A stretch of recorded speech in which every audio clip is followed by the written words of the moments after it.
In this video, just will be knowing how to check and create an sitemap.xml for our website, right?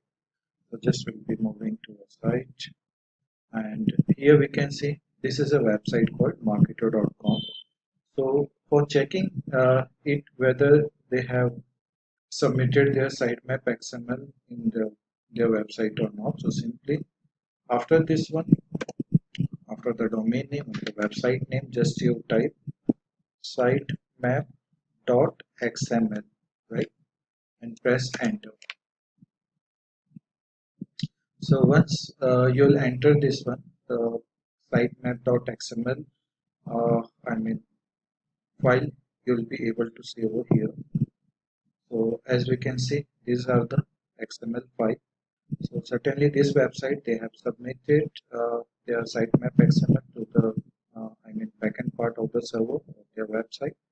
So somewhere this path, it will be helping to the search engine bots to index the complete page of this website, right? So like that way we can check it.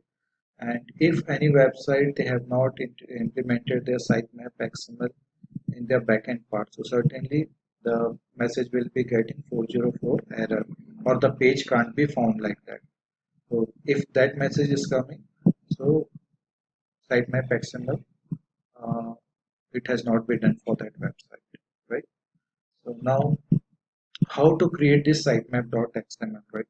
So simply we'll be going over in the Google, and here you have to type sitemap.xml generator.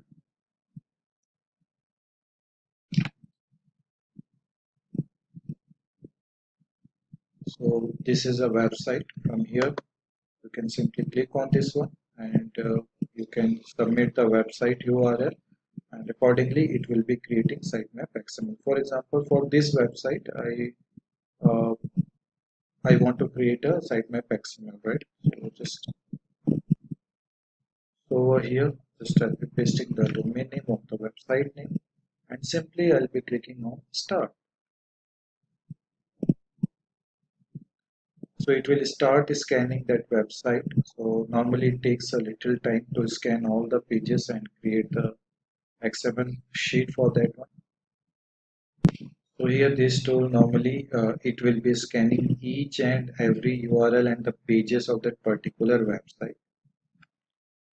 So as we can see here, the file, it has been scanned, and if you click over here, view sitemap details, so option it will be coming to download the file as well. Yes, to download your XML sitemap file.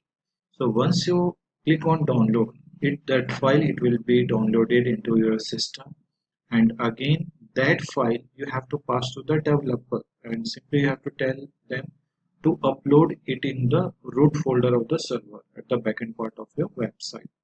So simply you have to do like this one, and nothing you have to do from your side. So like that way you can create a XML sitemap